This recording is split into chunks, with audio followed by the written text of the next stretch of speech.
You are a wicked girl, Lisbette. You brought calamity to your family, and now you'll probably send your uncle to an early grave. What will become of us? It would have been better for us all to have died than to face this fate." Then, sobbing once more, she turned to Lawrence and said, "Help me to my room. I don't think I can make it myself." The moment we were left alone, I turned to face my sister. Stricken, I said, "It was an accident, a horrible accident," I said, my voice cracking. "I didn't mean to lose the money." I shouldn't have been afraid. Jane threw her arms around me and said, "Of course it was." "But now what will we do?" Anne said with frightened eyes. "Will Uncle William really lose the house?" "I don't know," I said, "but I promise you this. Somehow, some way, I will make this better." Anne sank onto the settle beside the door. "If only you knew where Timothy was." "He wouldn't be able to help," I assured her. "That's not what I meant," she just said despondently. "I meant you could turn him in for the money." Jane and I stared in horror at Anne. "Anne," Jane said, "how could you even say that?" Her chin puckered. "He's a thief, isn't he?" she said, her voice unnaturally high. "That's what they're saying, that he stole something important. If he's going to prison anyway, why couldn't he help us by letting you turn him in?" Then she gasped and began to cry. I sat down beside her and held her tight. Anne, please don't be afraid." "I didn't mean it. I'm a horrible person, I know. I'd never sell Timothy out, not even to save our home. Oh, Lisbette," her tears soaked into my shoulder. "Shh. I talked it all over with Marie this afternoon. She told me it was all going to work out somehow, and she's right. We might have to start working, but what's wrong with that? We'll find a little cottage and we can tat, or make bonnets, or sell tea, or something. And we'll take all the roses with us and plant them around our new home until the whole place is covered with blooms, and people will come from all over just to smell them." Anne sniffled. "I guess I could learn to make hats."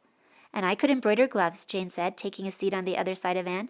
"Yes," Anne agreed, "and Lisbeth could make doilies." "You see," I said, "it will all work out." But then tears formed anew in Anne's eyes. "But who will marry any of us now?" Jane and I exchanged rueful glances. "Oh, for pity's sake, Anne," Jane said, "you're the youngest and prettiest of us all. What do you have to be worried about?" "I just know I'll die an old maid, just like Lisbeth." "I'm not an old maid." Jane put her arm around Anne and helped her to her feet. "Come on, old maids. We spinsters still need our beauty sleep, even if we are going to have to start working for our bread soon." Together we got Anne to her bed and then went to check on Mother. We found her sleeping peacefully, but there was still evidence that her room had been gone through. We straightened things silently and then stoked her fire and left the room. When the door closed behind us, Jane turned to me and said, "Lisbeth, couldn't we ask Sir John Robert for help? Wouldn't he give us a loan?" "He might," I said, leading her down the hall to her bedroom, "but Uncle William would never allow it. And as much as I dislike to agree with Uncle William, he would be quite right. We got ourselves into this mess, and no one but ourselves should be expected to get us out." She stopped and whispered, "When will you tell Mother?" I swallowed, quailing at the thought. "Not yet. And I only pray that no one else tells her before we do." I urged her forward again. "Besides, I haven't lost all hope. There must be a way still open for us to save the property." "You're not afraid of anything, are you? If I had been the one that lost the money, I would have never come home again.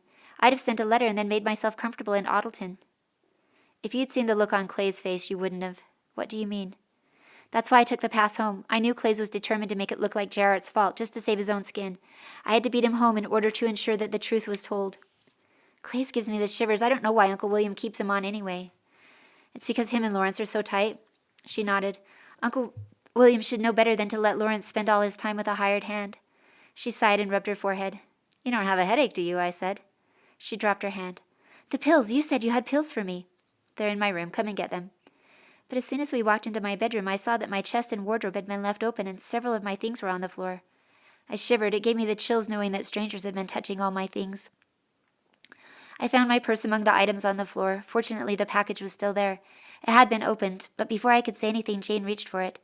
I snatched it back at the last second. I said, "Oh, no, not until you tell me what's going on between you and John Bigby." She gasped, "How did you know?" "Because when I tried to flirt with him, he refused to flirt back." Jane turned red. "Lisbette Blackwood, do you have to flirt with every man you see?" "Then it's true," I cried delightedly. I pointed at the package. "Are these really pills, or is there something else in here?" She snatched it from me. "Naturally, they're not pills. But how else could he send me letters? Do you think Uncle William would let a country doctor's apprentice anywhere near me?" "But how long has this been going on?" She smiled and touched her package lovingly. "Since New Year's Eve. The Gilroys invited us to their party, but Aunt Geraldine refused to go because she thought it beneath her to attend any official function at the Gilroys. But Uncle William said that I might go if Lawrence would attend me, which he did, in order to see Judith Gilroy. I saw the two of them slip out just after 10 o'clock, and Lawrence didn't show his face again until after midnight. It was the perfect opportunity for me to finally sit down and speak with John." Her eyes sparkled. "And he's so nice." Has he spoken to you about courting? A smile crept over her face, and she nodded slyly. Yes. But then her expression fell. Only, it's so hard with Uncle William. He doesn't suspect yet, but you know how he is. I'm forbidden even to speak to John if I see him in town. Her voice caught. And soon he will be leaving for Ottleton to finish studying medicine, and I may never see him again if something doesn't happen soon. I once thought that I could go to school as you did at Ottleton, but now with the way things are with money, how can I? She buried her head into my shoulder. I wish Papa was still here. If he was, I know he'd let John marry me. John doesn't have money now, but he will someday. Oh, money. I hate that word so very much. All it's ever done for us is to cause the Blackwoods trouble. But Jane wasn't listening to me. Instead, she was digging into the package to see what was inside. Her eyebrows drew together. That's strange. There's nothing here. Oh, dear heaven, she said, her voice draining of color. Do you think Uncle William found it?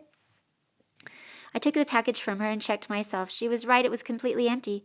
I crumpled it in my fist and said, No, I don't think it was Uncle William. I think it was far more likely to be one of the soldiers who ransacked our house. But that doesn't make sense. Why would they want a letter for me? It was in my room, I said pointedly. Still, of all the things they could have taken, a letter would be the last thing of importance to them, especially if it wasn't even about you. I paced in front of the bed. Yes, I can't understand it either. But I do know that I'm suspected of being involved in Timothy's crime. And if they've taken a simple letter, who knows what else I'll find missing. Darn you, George. And darn you, Timothy, for being fool enough to go wandering out there. After Jane had left to go to bed, I blew out the candle and stood beside the window, watching and twisting my fingers.